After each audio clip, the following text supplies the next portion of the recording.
Hello hi అండి, welcome back to my channel. ఈరోజు నేను శనగపిండితో స్వీట్ చేస్తున్నానండి. దీనిని మా సైడ్ అయితే మెత్త మైసూర్పాక్ అంటారు. దీనికోసమని ఒక గ్లాస్ శనగపిండి, 1.5 గ్లాస్ చక్కెర, ఒక గ్లాస్ శనగపిండికి 1.5 గ్లాస్ చక్కెర, నెక్స్ట్ 1.5 గ్లాస్ ఆయిల్ తీసుకోవాలి. ఇక్కడ మొత్తం ఆయిల్ అయినా తీసుకోవచ్చు, మన దగ్గర నెయ్యి ఉంటే నెయ్యి కూడా వేసుకోవచ్చు. నేనైతే ఇక్కడ 1 గ్లాస్ నెయ్యి తీసుకున్నాను, 1/2 గ్లాస్ ఆయిల్ తీసుకున్నానండి. మన దగ్గర ఏది ఉంటుంది యూస్ చేసుకోవచ్చు. ఈ ఆయిల్ నెయ్యిని బాగా హీట్ చేసుకోవాలి. హీట్ చేసి చల్లారిన తర్వాత యూజ్ చేసుకోవాలి. ఇక్కడైతే నేను ఆయిల్ని హీట్ చేస్తున్నాను.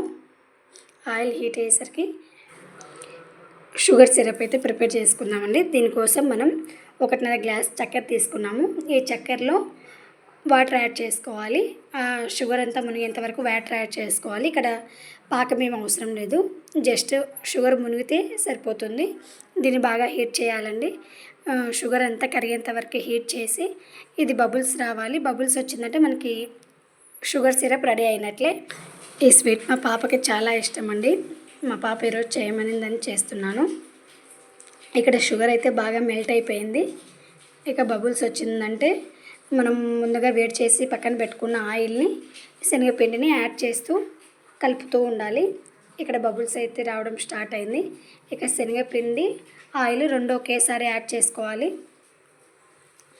యాడ్ చేస్తూ ఎక్కడ ఉండలు లేకుండా బాగా కలుపుకోవాలండి. ఇది బాగా దగ్గర పడేంత వరకు కలుపుకోవాలి. ఈ స్వీట్ చాలా టేస్టీగా ఉంటుందండి. ఒకసారి తిన్నామంటే ఇంకా అది అయిపోయేంత వరకు తినాలనిపిస్తూనే ఉంటుంది. చాలా సాఫ్ట్గా ఉంటుంది. చూడండి, ఇక్కడ ఎక్కడ ఉండలు లేకుండా బాగా కలుపుకోవాలి. ఆయిల్, శనగపిండి అయితే సపరేట్గా కనిపిస్తున్నాయి. ఇక్కడ అదంతా బాగా మిక్స్ అయ్యేలాగా ఉండలు లేకుండా నీట్గా కలుపుకోవాలి. ఇది రెడీ అవ్వడానికి 30 మినిట్స్ టైం అయితే పడుతుంది.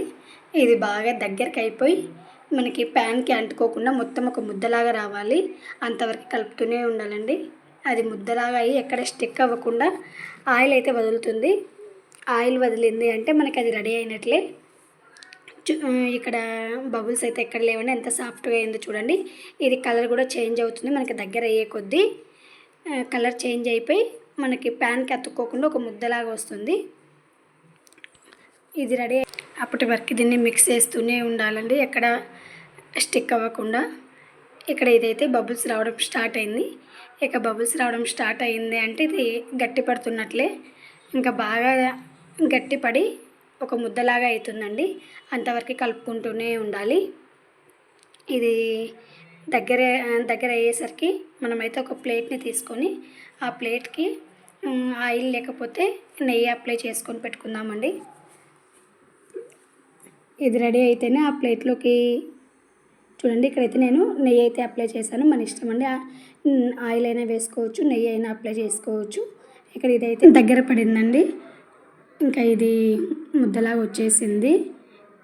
ఇక ఆయిల్ వదిలింది అంటే మనకి స్వీట్ అయితే రెడీ అయిపోయినట్లే. చాలా టేస్టీగా ఉంటుందండి ఈ స్వీట్. చాలా తక్కువ టైంలో ప్రిపేర్ చేసుకోవచ్చు. నేను ఎక్కువగా ఈ స్వీట్నే చేస్తుంటానండి. చాలా తక్కువ టైంలో ఈజీగా చేసుకోవచ్చు అని చెప్పి మా పాప కూడా ఇది బాగా ఇష్టపడుతుంది. ఇక్కడైతే నేను ప్లేట్లోకి అయితే షిఫ్ట్ చేశాను. ఇంకా మొత్తం ప్లేట్ అంతా స్ప్రెడ్ చేసుకోవాలి. దీన్ని అయితే మనకు నచ్చిన షేప్లో అయితే కట్ చేసుకోవచ్చు. వేడిగా ఉన్నప్పుడే కట్ చేసుకోవాలండి. చల్లగా ఏంటంటే కాస్త గట్టి పడుతుంది. వేడిగా ఉన్నప్పుడు కట్ చేసుకున్నాము అంటే పీసెస్ నీట్గా వస్తాయండి. నేనైతే ఇక్కడ స్క్వేర్ షేప్లో కట్ చేస్తున్నానండి. మన ఇష్టం, మనకి నచ్చిన షేప్లో కట్ చేసుకోవచ్చు. స్క్వేర్ షేప్ అయినా డైమండ్ షేప్ అయినా. నేనైతే స్క్వేర్ షేప్లో కట్ చేస్తున్నాను. ఈ స్వీట్ 10 డేస్ 15 డేస్ వరకు అయితే నిల్వ ఉంటుందండి. చాలా టేస్టీగా ఉంటుంది, చాలా సాఫ్ట్గా కూడా ఉంటుందండి. నచ్చినట్లయితే కనుక మీరు ట్రై చేయండి. చూడండి ఎంత సాఫ్ట్గా ఉందో. మా పాప అయితే ఆల్రెడీ తినడం కూడా స్టార్ట్ చేసేసింది.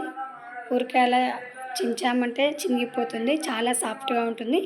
నచ్చినట్లయితే మీరు ట్రై చేయండి. లైక్ చేసి, షేర్ చేసి, సబ్స్క్రైబ్ చేసుకోండి.